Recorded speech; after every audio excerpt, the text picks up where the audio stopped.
Okay, so one of the themes that we've chosen for this summer school, the theme of today, is the consciousness of action, which is a topic which may be new to some of you, and I've been asked to give an overview keynote of that. So let's look at what the history books say about the consciousness of action.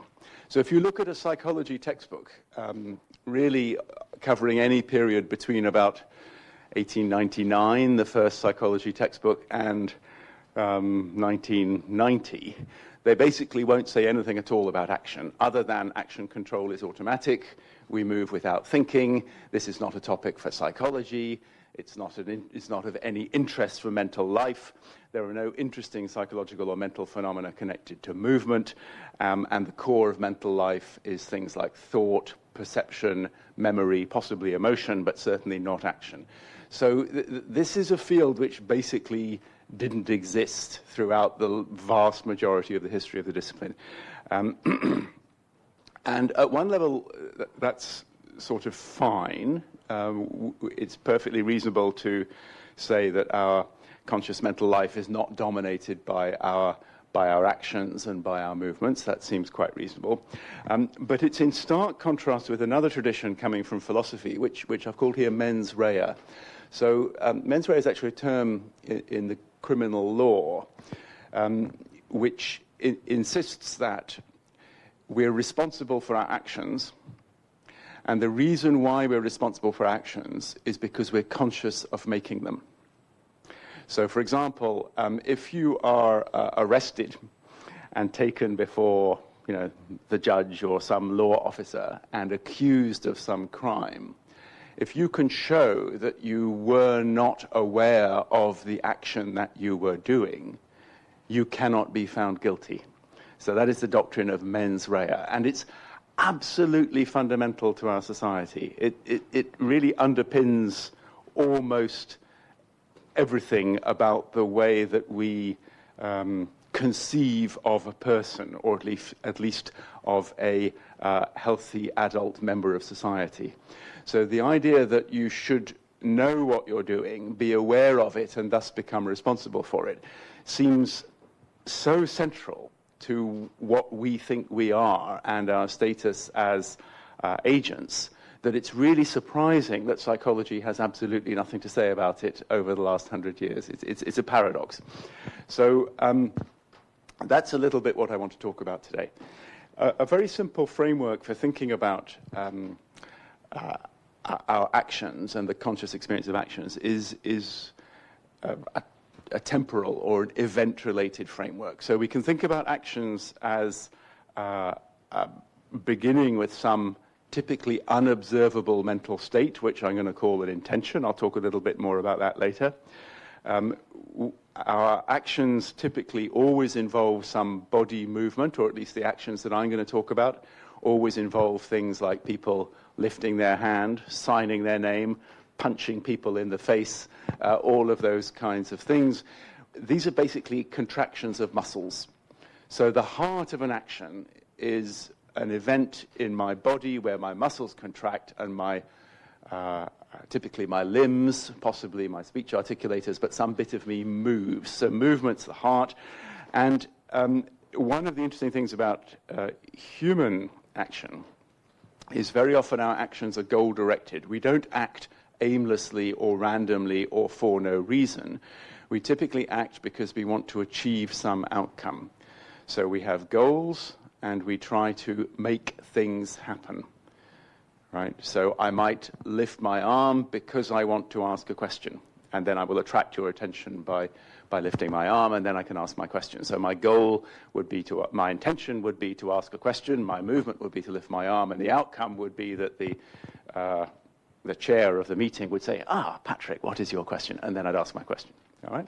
So this is just a simple event-related description of the things that happen in the context of an action. And there are a couple of technical terms here, or terms of art. So I use the word volition to refer to everything that happens before you move. So volition is the sort of Latin equivalent of the word willing or intending or causing a movement. And I'm going to be talking in the first part of the talk about that. And the second part of action is the way that our actions produce their outcomes, the way that they actually get things done, the way that they change the world. And I'm going to use the term agency to refer to everything that happens between a movement and the outcome. So volition is what happens before you move, and agency is what might happen, if you're lucky, when you move and you get the outcome that you want. Okay, so I'm just going to try and do 4 things in the remaining time. I'm going to talk, first of all, about the sort of computational models that people have used to discuss action awareness in the recent literature. I'm then going to talk about some sort of experimental results, largely, I think, from my own work on intention, some others on agency, and then I'm going to end with some total speculations that I've been doing with some colleagues, trying to see what's the relationship between the way we think about action, consciousness of action, and so-called theories of consciousness. So you'll know that at the moment theories of consciousness are extremely important. The 2 big ones are the global neuronal workspace theory and the integrated information theory. These are really, really exciting formal theories of consciousness. Lots of people spend a lot of time talking about them. None of them have anything to say at all about action whatsoever. So what's happened there? And I'm going to try to speculate a little bit about that just very briefly at the very end. Okay. So motor control and motor awareness. I want to start by showing you this redrawn version of the model that is used in the neuroscientific literature to explain the control of action. So this is not my model, and in fact, it's not even a model of motor control. It's a control engineering model which can be used to specify the control of almost any device. It was originally developed for controlling things like power plants. I don't have a pointer, so I'm just going to try to wave my hands, I think. So the key thing about this model is you start with something called a goal. And if you're trying to control a power plant, the goal is normally something like the temperature of the furnace. It's what you're trying to achieve. Okay? And you'll see that the goal is always sort of off at the top left-hand side of these diagrams, and it's never kind of really explained. It comes in from the outside, like the messenger from the king at the end of a Shakespeare play, or some sort of. It's very external to the model itself. But you start off with a goal, and the first thing that you need to do is you need to plan how you're going to achieve the goal. So once you know that you want to get your furnace in your power plant to 500 degrees C, you need a plan to do it, which would probably be putting coal in. In the case of movement control, the typical examples that are given are examples related to aimed movement towards a target. So the goal might be something like a description of the bottle from which I want to drink. And what the planner does is compute the muscle contractions that I'll need to make with the muscles of my right arm in order to get my hand to the bottle and then bring it to my mouth. Okay? So the planner, which is sometimes called action selection or movement selection, has the job of transforming a description of the goal into a set of motor commands. Right? So what the planner does is it takes you from where the bottle is to how you need to contract your muscles to get your hand to the bottle. And once you've got a motor command, you can send the motor command to the muscles of your limb, and your limb will then move, and you'll get sensory information about the movement of your limb, and the sensory information will tell you where your limb is, and you can compare where your limb is with the description of where you want your limb to be, which is the goal, right? So the goal describes where the bottle is. And my goal is to get my hand to the same place as the bottle, to get my hand onto the bottle. So if my limb moves, I can use sensory information, for example, from the muscle spindles and in my arm, to work out, has my hand got to the bottle yet? Not yet. So then what I might need to do is I might need to replan, and I might need to make another motor command. Has my hand got to the bottle yet? Yes. All right. So this little node here is just comparing the sensory feedback position to the description of where your hand ought to be, which is the goal location. Now, when you move your limb, you're also going to get feedback from the external world. So, for example, you might be able to see your hand moving towards the bottle. You might have people telling you, oh, Patrick, you need to move farther, or left a bit, right a bit. You might have all kinds of sensory information from the external world, not only from your own limbs to tell you about whether you're reaching the goal or not.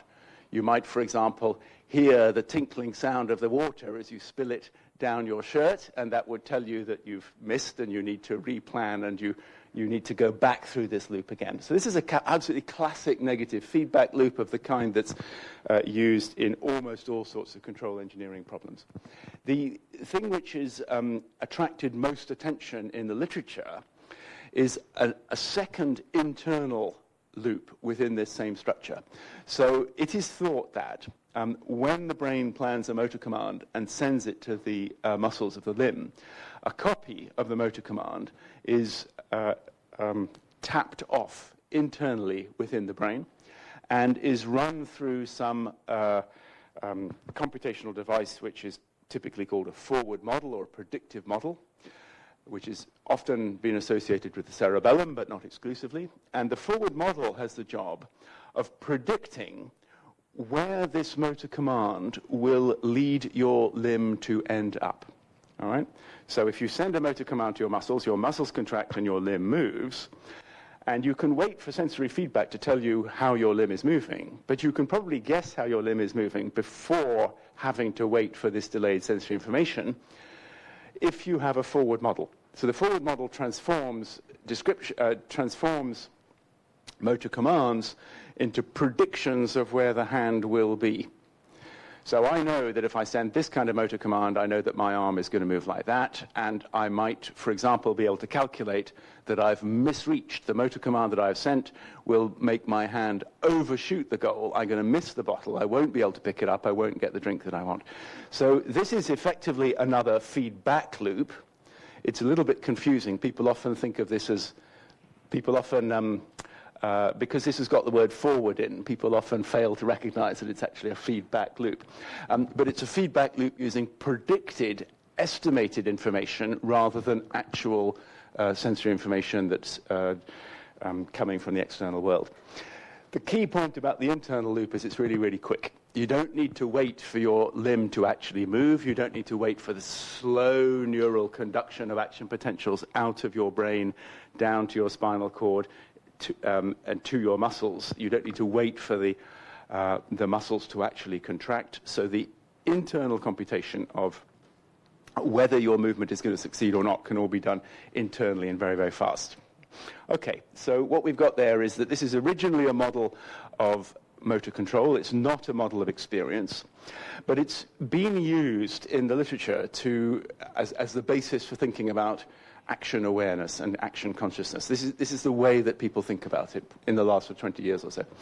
And does it help? Yes and no. So one of the things that it encourages us to think is that you're generally conscious of your goals, but not of the means of achieving them. I'll say that again. You're generally conscious of your goals, but not of the means of achieving them. And I think that's probably true. I think it's probably the case that when you want to drink, you're aware that you want to drink. You're aware that, oh, that's where the bottle is. I'm going to reach out and help myself to some water. So that part, I think, is quite convincing. And I'm sorry that it's not on the slide, but it's associated with an idea that goes back to William James, which is sometimes called the idiomotor theory of action consciousness. Idiomotor theory of action consciousness. This is not a good term. There's a lot of bad terms in this field, and that's one of them. So the idiomotor theory of action consciousness basically says what is on the screen here, that you're conscious of the goal but not the means of achieving it. Our experience of our action is limited to what we want to achieve, and we have no real insight whatsoever into the mechanisms of our own motor system which allow us to achieve it. So you don't know, for example, you don't have any real conscious experience of this process of working out how you're going to achieve your goal. You just think, there's the bottle, I'm thirsty, I'm going to reach. And the whole business of working out Well, are you going to use your right hand? Are you going to use your left hand? Can you do it just by moving your wrist, or do you need to move your shoulder? The whole business of selecting the appropriate means to achieve the end is supposed to be completely unconscious. And that's a reasonable assumption.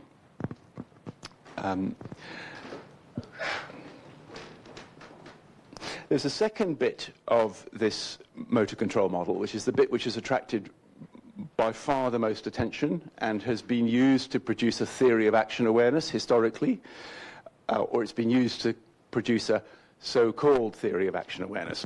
So the idea here is that if you have a prediction of how your limb should move, given the motor command that you just sent to it, you can compare that prediction against the sensory feedback of how your limb is actually moving.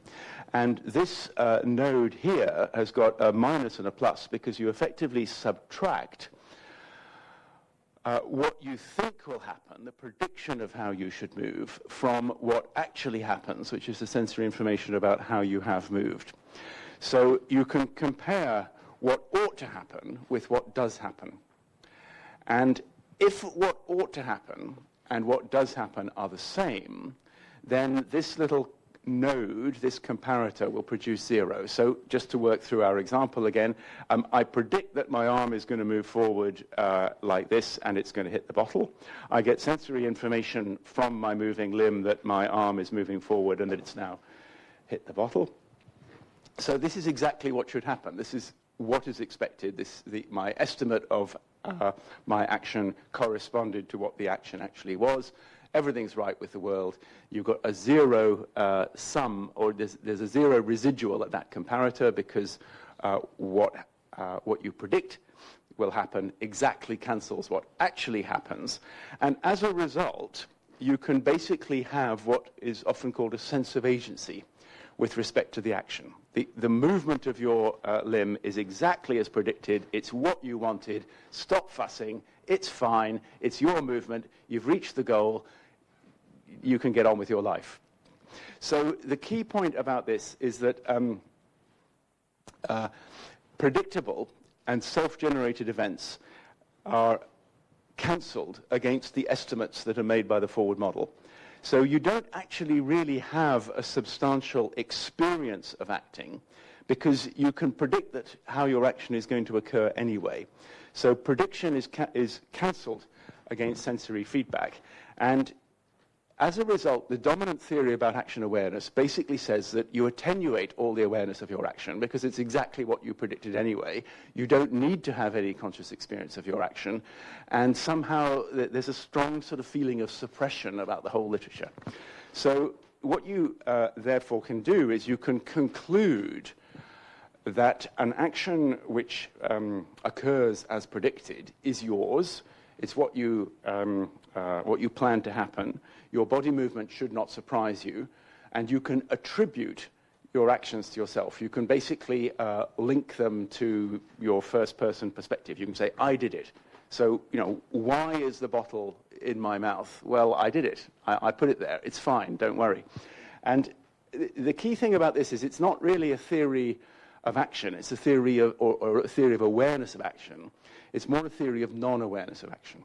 It's more a theory that because you can predict exactly how your body moves in a goal-directed action, you don't really need to be aware of it. And a lot of the experimental literature in this field has been dedicated to showing that when you have a predictable, self-generated event, you don't really perceive it at all. So many of you will know these studies by Sarah Blakemore and colleagues showing that you can't tickle yourself. And you can't. You can't tickle yourself. It's true. You can't tickle yourself. Other people can tickle you, but you can't tickle yourself. So what that's really doing is showing that the sensation of self-touch is purportedly cancelled. You don't have any sensation of tickling yourself. It gets suppressed, it gets attenuated, it gets removed from your conscious experience. So in that sense, I would say it's a theory of non-consciousness rather than a theory of consciousness. It's a theory of what you're not conscious of rather than a theory of what you are conscious of. So most of what you'll read in the literature on consciousness of action is actually work on these phenomena of attenuation, suppression, cancellation, and to some extent attribution of sensory information, basically attributing it to your motor command and assess it and judging it to be self-generated and therefore not worth attending to. So it's really quite interesting that, again, it looks like, I mean, these are great computational theories. They're really, really interesting, and there's no doubt that there is some attenuation of the consequences of self-generated action. It's certainly true that you can't tickle yourself, but it doesn't seem to actually give us a substantive positive theory of what action awareness is. It tells us what it isn't. Okay, so I now want to move on to discussing some other ideas around intention and agency.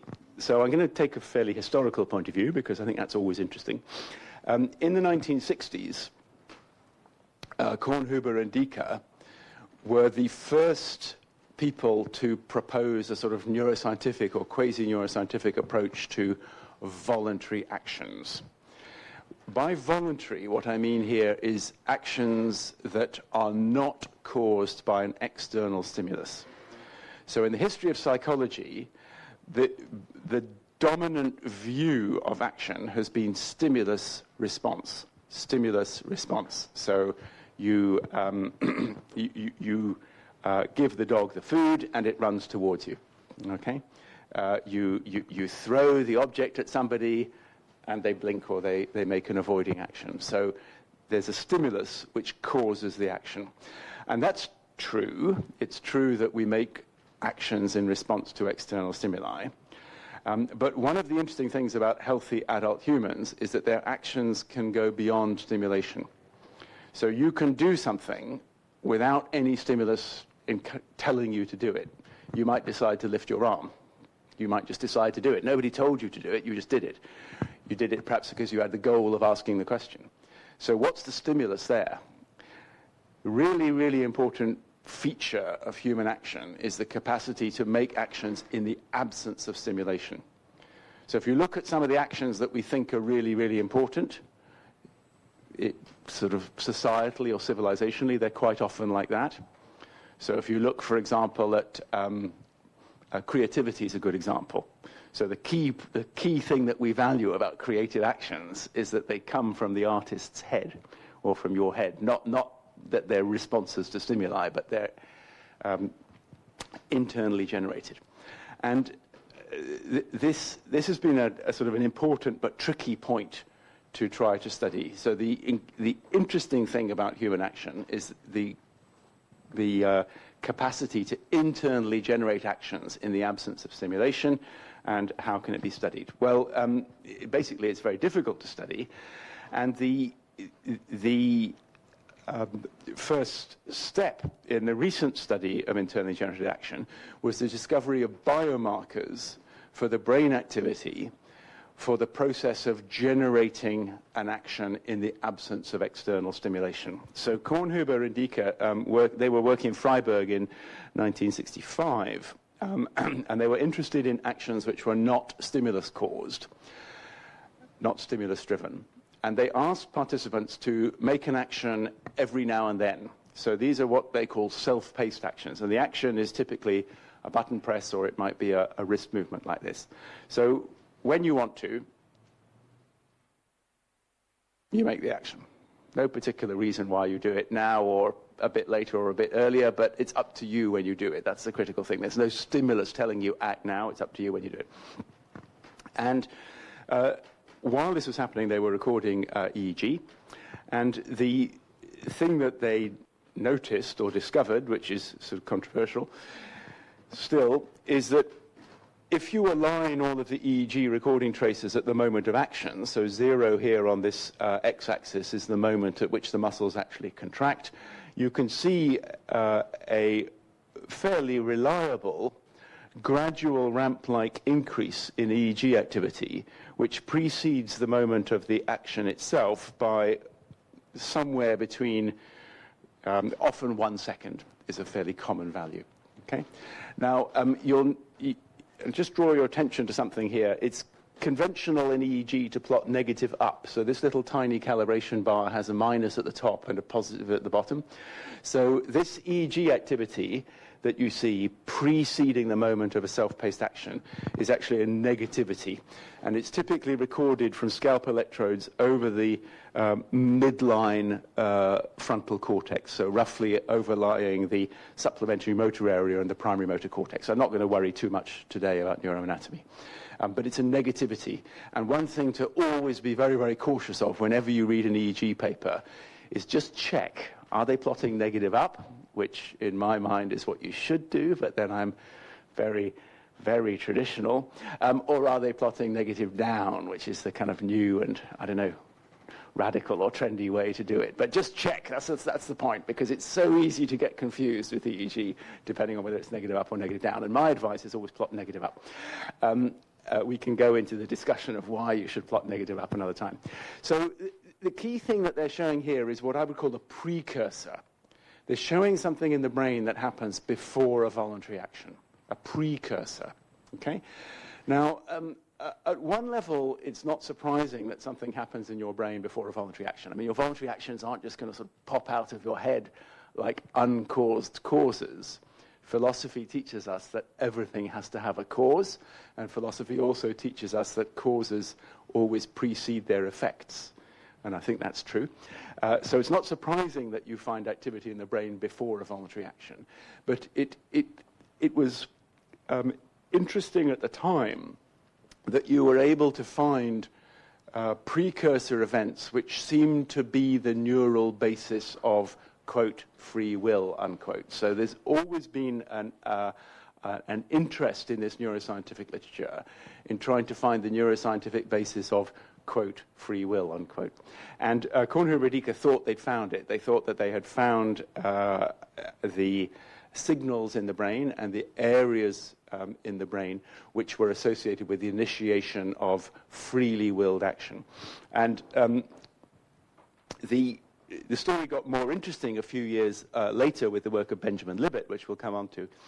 And Libet, in particular, noticed that this readiness potential, this is Libet's data here, was sometimes big and sometimes small. Well, that's not surprising. But Libet attempted to distinguish between two different types of readiness potential. This big and early and important readiness potential he called the type 1, and this sort of small and late and rather crappy readiness potential he called the type 2. And basically the idea is the harder you think about your action, the more you get a big and early readiness potential like a type 1. And the less you think about the action, the more the action is just a kind of a throwaway, you just do it, you don't think about it, you just move. The later and the smaller the readiness potential. Now, the way that Libet actually made that argument was absolutely terrible, so I'm not going to go into it in detail, but something like that does appear to be the case. The more you think about the action that you're going to make, the bigger and the earlier the readiness potential is. So whatever the precursor of voluntary action is, it seems to be associated with something like the cognitive effort, the conscious thought, the amount of attention that you pay to the fact that you're acting, and a whole sort of set of cognitive and potentially conscious constructs like that. Okay? And I think that's quite interesting because it suggests that voluntariness comes by degrees. So your actions can be highly voluntary, highly conscious, carefully thought out. Then you'd expect big precursor activity in the frontal cortex, and you'd expect big readiness potentials. Or quite often your actions are pretty automatic. I'm waving my hands around while I'm talking to you. I'm not really thinking about it. And then presumably there wouldn't be large readiness potentials. So in terms of consciousness of action, we've got the idea that in the case of actions which are not stimulus-driven, but are self-paced and self-chosen, there's a process of, a cognitive process of thinking about action, which can be more or less elaborated, and which leads to different levels of activity in the frontal cortex as a result. Now, hands up who's heard of the Libet experiment? Almost everybody has probably heard of the Libet experiment, so I'm going to go very quickly through this. Libet's work explicitly addressed the issue of awareness. So the original work on the readiness potential didn't really explicitly consider awareness. It was just looking for biomarkers of internally generated action. And Libet in 1983 published a paper which used the old tradition of mental chronometry to study the processes of voluntariness and will. So mental chronometry is a set of methods that go back right to the dawn of experimental psychology in the early 20th century, or in fact, sorry, in the late 19th century. And they're methods based on studying when people have experiences.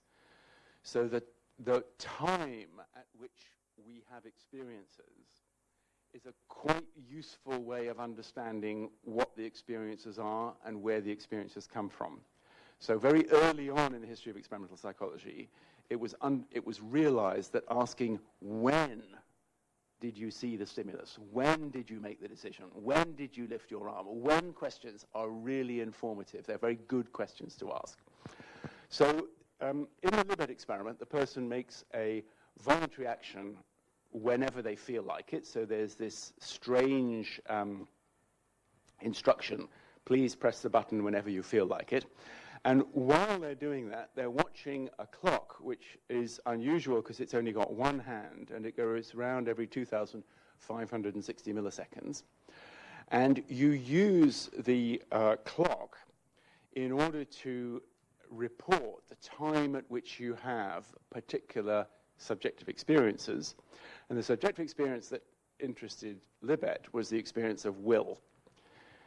What the participant is asked, what was the time on the clock at which you willed the action or decided to act or had the intention to press the button? So this is, lots of sort of perplexed faces in the audience. What on earth does this mean? Really good question. Very, very hard to actually communicate what the person is supposed to do. So the word that Libet used, which is not a very helpful one, is the word urge. So it's a word with very heavy Freudian overtones, at least in English, and these overtones do not help with this kind of experiment because they're not relevant to this kind of experiment.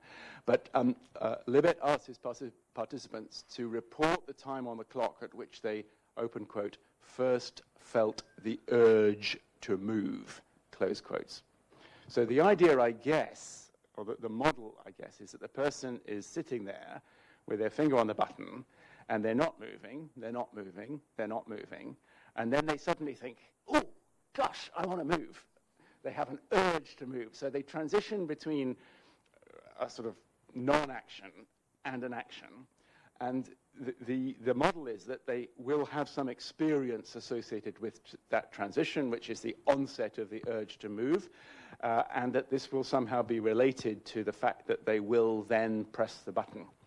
So we can, in this particular case, the person experiences the urge to move, they press the button, the clock hand continues to rotate and stops in a random location, and then the experimenter asks the participant, where was the clock hand when you first felt the urge to move? And they say, that's a funny question, but maybe around 23.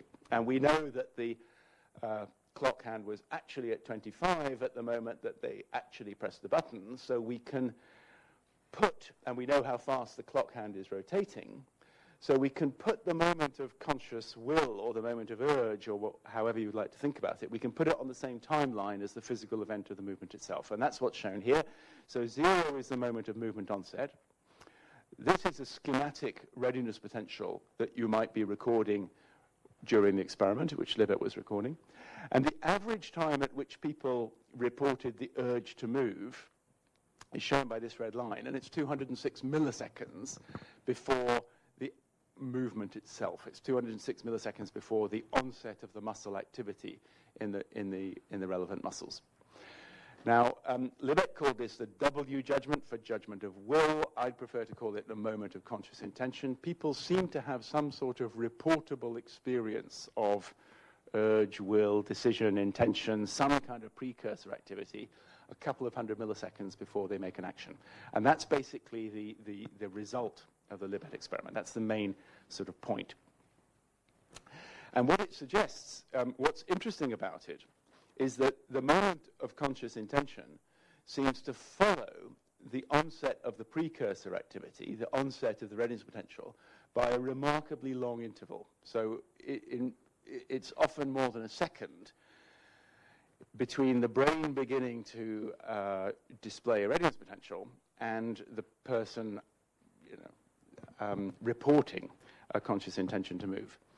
And if you're a neuroscientist, that's not surprising. It's not surprising that brain activity precedes consciousness, because brain activity causes consciousness. But it does seem very surprising given the way that we think about action outside of the laboratory. So we think that our actions are up to us. We think that we decide what to do, and then we somehow ask our brain to make it happen. I feel like I would like a drink of water, so brain, please organize the motor commands to reach out and pick up the bottle. So the actual sequence of activity in our brain seems to be contrary to the way that we think of our conscious thought as driving our action, because the concept of mens rea and conscious free will, for example, which we use to organize our societal ideas of responsibility and action responsibility and moral responsibility, implies that you first think what you're going to do and then you do it, whereas it looks, in fact, as though your brain first thinks about what you're going to do and then tells you that it's going to happen. Okay? So that's the reason why that's interesting, and there are lots of interesting problems with this experiment. So one which is particularly relevant here is people don't have a striking, vigorous, fascinating conscious experience of urge when they're pressing a button. So if you read the literature on consciousness, there tends to be this feeling that consciousness is sort of big, colorful, attractive, salient, exciting, and dramatic. And sometimes it is. Sometimes you hear a great concert, or you taste a fantastic strawberry. But action consciousness is not like that. It's very rare that you press a button and you have a wonderful, transformative, big experience of your own action. So the phenomenology of the action and the phenomenology of urge, decision, intention, precursor, all of the phenomenology of before you press the button is pretty weak, and it's pretty unclear, and it's very hard to actually report. Certainly it's very hard to express what you want participants in an experiment to actually do. The actions here are meaningless. So you press the button. You might press the button when the clock's at 25 or at 35 or at 15, and it doesn't matter a damn. It's of absolutely no interest whatsoever to anybody whether you press the button a bit earlier or a bit later or not at all. And a very, I think, correct criticism of all of this literature is it's not what we really care about in actions. The important thing about our control of actions is that they matter. The important thing about our actions is that they transform the external world. They have big effects on our lives and on the lives of other people. They form an important part of the sort of set of things that we care about, all of which are completely omitted from these experiments. So there's a big complaint in the literature that although the sort of study of action in the laboratory may be technically correct, it misses all of the things that we really want to be concerned about. The instructions are bizarre, so a very common finding is with these kinds of experiments is that you ask people to press the button when you feel like it, and they say, do you mean now? No, when you feel like it. But I don't feel like it. So what do you do? I mean, how can you actually get what we think of as volition? How can you operationalize it into a laboratory experiment? It's not straightforward. And there's been a strong critique coming mainly from Aaron Scherger, who published a beautiful paper in 2012 showing that, effectively questioning the whole nature of the readiness potential and suggesting that the way that the readiness potential is recorded, and in particular the way that it's locked to the subsequent timing of action, introduces an element of biased sampling. I don't have time to go into that, so I won't talk about it anymore. So just to look at this, the classical model that you might have, which I think is what Descartes told us and the way that our societies work, it's sort of deeply present in the way that we think about ourselves, is that we have intentions, we perhaps make a conscious decision to act on our intentions, we have a process of preparation which occurs in our brains to prepare the action that we make, and we might think of the readiness potential as being some sort of readout of this preparatory phase that precedes action. And that's been largely rejected since Libet, particularly in the work of Daniel Dennett and Daniel Wegner. So I'm going to use the phrase Dennett-Wegner view for the current consensus in psychology, particularly in social psychology. This is what everybody, particularly in North America, seems to think about volition. They think it's an illusion, they think it's a con, they think it's a fake, they think it's a trick of the mind, they think that we don't have any actual cognitive function of volition at all. They think that we're not really aware of our intentions, we don't really have conscious volition, we only think we do. And the way that this argument works is that there's no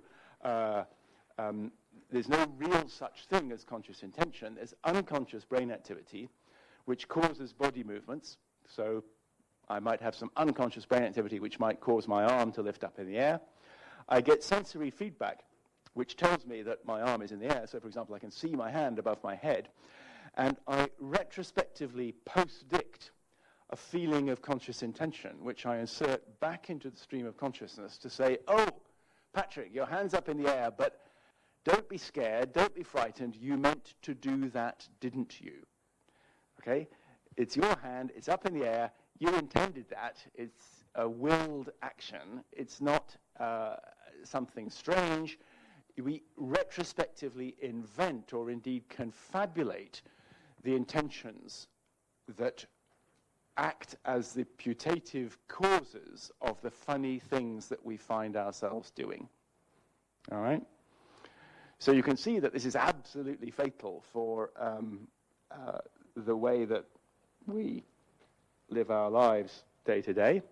It suggests that the kind of mental narrative that at least I experience where I think, okay, well, what am I going to do? Am I going to have pizza for lunch, or am I going to go and get a salad, or should I just go for a walk? What'll I do? What's my life going to consist of? All of that is, it can't really happen on this sort of thought, or this sort of message at all. Rather, what happens is I'm unconsciously led through a series of actions, and I retrospectively confabulate narratives, tricks of the mind, stories in my head to explain the things that I do. This is really quite a dramatically strong theory of action consciousness, because it suggests that our feelings that we have volition and that we have control of our actions are completely illusory. So it's sometimes called free will illusionism, and it's really, really strong. It's a really nice theory, and it's definitely true in part.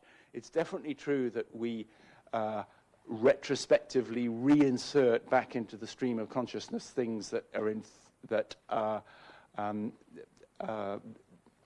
due to later events. It's definitely true that the way that our bodies move will influence our conscious experience of how we move them. It's definitely true that you can get these kind of retrospective effects. The question is whether it's everything, whether it's all that you can get. Is all of our experience of conscious intention merely a confabulation? And I'm unusual because I think that's not the case. I think part of our experience of acting is a genuine conscious experience which occurs before we move. And that's what Dennett and Wegner deny, and I think it's true, but I'm unusual. And I think the best evidence for it actually comes from cortical stimulation. So Itzhak Fried is a neurosurgeon working in Los Angeles, and he operates neurosurgically on patients with drug-resistant epilepsy. So this is a tricky but very important operation, which is sometimes mandated for some epileptic patients, where a small hole is made in the head, and the bit of the brain which is responsible for the epilepsy is surgically removed. Now, before you cut, you want to check that you're cutting the right bit. So they put these grids of electrodes onto the skull, onto the brain. They bring the wires out of the skull and they record from the electrodes in the awake patient. So before they operate, the patient is completely awake and they can either record or stimulate through those electrodes. Here is a patient with medial frontal epileptic focus, so that's why the GUID is on the medial frontal cortex. And this is an old and rather bad photograph, but this is the front of the head, and this is the back. You can see the cerebellum, so the motor cortex would be about here, and you're looking at the medial wall of the left hemisphere. So the right hemisphere, you cut down here, and the right hemisphere has been pulled away. And in red, you've got electrodes which are roughly over the supplementary motor area, pre-supplementary motor area. These are a couple of areas in the medial frontal cortex which are not, the anatomy is not super important at the moment. So you're going to stimulate through all these different electrodes. The patient is completely awake, and the question is, what does the patient do? And you're just observing before you cut. And Fried noticed that when you stimulate through these electrodes over the supplementary motor area, the patient, who is completely still, not moving at all, will spontaneously report, notice the word urge again, this patient will spontaneously report something like, I have an urge to move my right arm. Okay? Now, this is a really tricky data set for science because we don't have the experience that the patient has. We don't know what the patient really feels. It's probably quite unusual. It's a fairly unusual situation to be stimulated in your brain with wires coming out of your head. We don't know whether the word urge was spontaneously used by the patient or was suggested by the clinician. What we do know is there seems to be some kind of phenomenology of volition or wanting. And the critical thing is it happens in a person who has not moved at all. They're sitting completely still in their chair and they report something which sounds like an awareness of intention. It's always linked to a specific body part. So they don't say, I have an urge to move. They say, I have an urge to move my right arm, my left leg. They can report the body part to which it is linked. And if Fried stimulated more strongly with higher currents through the same electrode, then the patient actually moved, probably because the current had spread back from the SMA into the motor cortex. And the bit of their body that actually moved was generally the same bit of the body that they had previously reported having the urge to move when they were stimulated at lower current. So in this case, if you stimulate at low current, the person might say, I have an urge to move my right arm. If you stimulate at higher current, then the right arm actually moves. Now, these are not voluntary actions in the sense that the patient is not deciding to do it. The experimenter is imposing the action on the patient by stimulating through these cortical electrodes. But it seems to produce an experience which is analogous to volition. And there are some really interesting implications here for future neurotechnologies. So it seems as though, there are a lot of people now with brain stimulators, and I suspect in 50 years there will be many, many, many more. And the whole question of the autonomy of action when the brain is stimulated and in the presence of intervention is a quite interesting one. Okay, so now I've talked long over time, so I'm going to skip all of that. Maybe I'll skip agency as well, and I'll just go straight to theories of consciousness. I think you're talking about agency, aren't you? So, is that all right? Because coffee beckons. So I'm just going to take a couple of moments to talk about some recent work that I've been doing with Liad Mudrik and Tim Bain. So here is the sort of way that people think about consciousness and consciousness science. So this is the global neuronal workspace theory of Stan DeHaan. There are other sort of variants on it. But the critical thing that these theories do is they distinguish between the case where there's a stimulus, typically a visual stimulus, which is processed in the visual areas of the brain, but which does not reach conscious awareness, and another visual stimulus, which for some reason does reach conscious awareness. So here is a sort of a cartoon comparison between the evoked brain activity associated with a visual stimulus where you do not become conscious of the visual stimulus. You get local processing only in visual areas and small, time-limited activities in cortical neurons. And if the stimulus does reach conscious awareness, the idea is it propagates forward out of the visual areas into a much wider cortical network, focused perhaps on the parietal and frontal cortices, and it produces much larger and crucially much more sustained activity in cortical neurons. So the dominant way that people think about consciousness at the moment is in terms of what's different in the brain between a stimulus which you are conscious of and a stimulus that you're not conscious of. And the answer seems to be a set of words like ignition, broadcasting, and integration. So what is consciousness? Consciousness is integration, broadcasting, and ignition, possibly in any order of those three things. Those seems to be the three marker words that are used. And in terms of sort of cognitive theory, the idea is that when a stimulus reaches conscious awareness, you get a pattern of activity over a large network of cortical areas, which is sometimes called the global workspace, which is then capable of linking through neural networks to multiple different specific modules or cortical areas, so that, for example, you'll be able to evoke past memories of similar stimuli, you'll be able to evaluate whether the stimulus is interesting or pleasant, etc., etc. So this is called the ignition integration phase. And what does all this mean about action? Well, theories of consciousness focus almost exclusively on visual awareness. And to me, this is quite surprising, because if there's one conscious state that we really care about, it's mens rea. So it's really not very interesting for me whether you have visual phenomenology or not. I mean, I think it's great for you if you get all these pretty experiences and you can look at paintings and enjoy art. I mean, I think that's really wonderful, but actually it doesn't make much of a difference to me.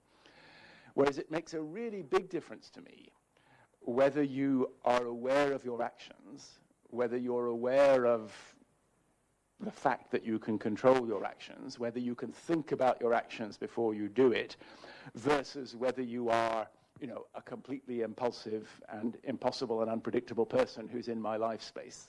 So in terms of the, for example, our shared space and social success as a species, it seems to me that awareness of action is vastly more important than visual experience. Nevertheless, visual consciousness is a sort of very good and very well-developed set of methods for studying brain function. So it's been, it's perhaps dominated the field, but it doesn't perhaps deal with all the questions we might have about consciousness. So what can we say then about how to understand conscious volition? Let's go back to our predictive motor control model. And let's look at where we're really getting conscious experiences in these kinds of models. Remember, these models were not designed initially to produce or to provide explanations of conscious experience. They were designed as control engineering models, but it has been suggested that we have conscious experience of a few specific zones within this kind of process. So first of all, there's the idea that something like the generation of a motor command might produce a conscious experience. So that's what I've tried to argue when I was talking about conscious intention and about the feeling of volition and the so-called urge to move. Maybe one of the points at which consciousness enters into our experience of movement is the point at which we go from having a goal to actually having an impending movement, a movement that's about to occur. We've got the motor command ready, we're almost going to press the button, and you have some sort of Libet-like W experience. So that's one place where you might have an experience of volition. And the other one, which I didn't have much time to talk about from my own work, but I did allude to earlier on, is the sense of agency, the sense that what actually happens corresponds to what I predicted would happen given my motor commands. So that's the attribution and the linkage of sensory feedback. And I guess the key point that I want to make is that neither of these look like what the global neuronal workspace theory says they should. So the key idea that we have in consciousness science is that you get conscious experience when you have integration, when you have broadcasting, when you have a wide network distribution of information. But the bits of our action that we seem to be aware with don't look particularly integrative. They look like a little precursor experience just before you move, and a sort of a confirmatory experience that what happened is sort of what you expected, called the sense of agency. And that's it. And I really don't think that the way that we think about conscious experience in theories of consciousness helps to deal with conscious volition. So let me just end with one possible point which does link volition to theories of consciousness. We perform volitional actions one at a time. It's quite difficult to tap your head and rub your tummy at the same time. It's quite hard, right? It's quite difficult to perform a demanding voluntary action at the same time as another demanding voluntary action. If you're having an absorbing conversation with somebody, then you should not be driving a car in traffic at the same time. You can't do it. You'll cause an accident. It's statistically clear. So what this suggests is that volition has a limited capacity. So your capacity to initiate and to control de novo voluntary actions is quite low. And that's the one place where I think there is a link to things like global neuronal workspace theory. So the point about global neuronal workspace theory is there's one thing that you're conscious of.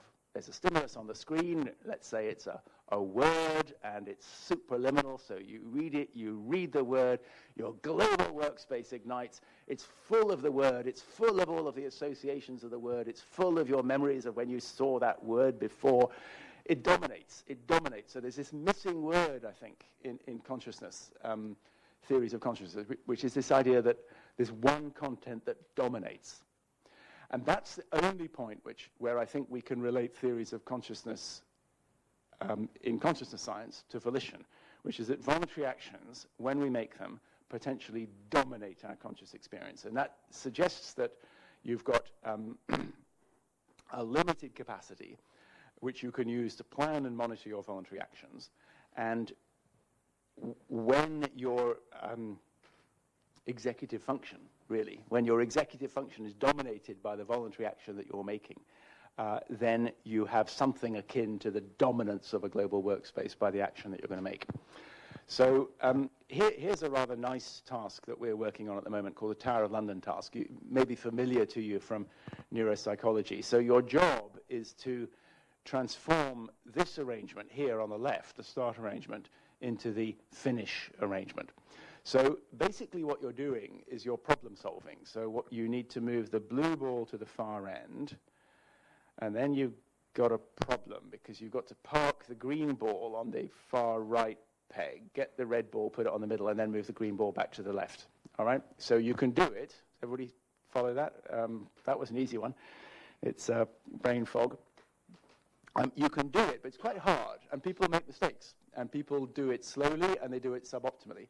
Now, what you're actually doing here is you are using your voluntary actions to solve a problem. The problem is to achieve the goal. The goal corresponds to the state of the balls that you see on the right, and your job is to think about how am I going to achieve that goal? What's the means to achieve that goal? What are the intermediate steps? The intermediate steps are not on the screen at all. It's up to you. So it's internally generated. It's not stimulus triggered. It's internally generated.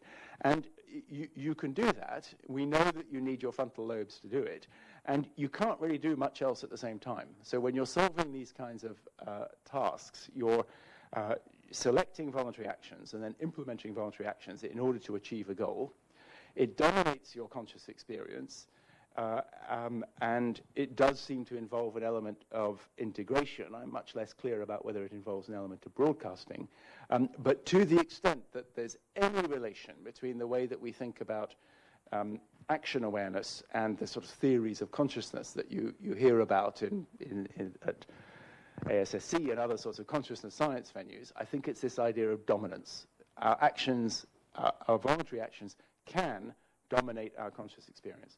So I think at that point we should have a coffee break. I'd like to thank the people who did all of the work, and the last bit is some joint thinking I'm doing with Liad and Tim. Thanks very much for your attention.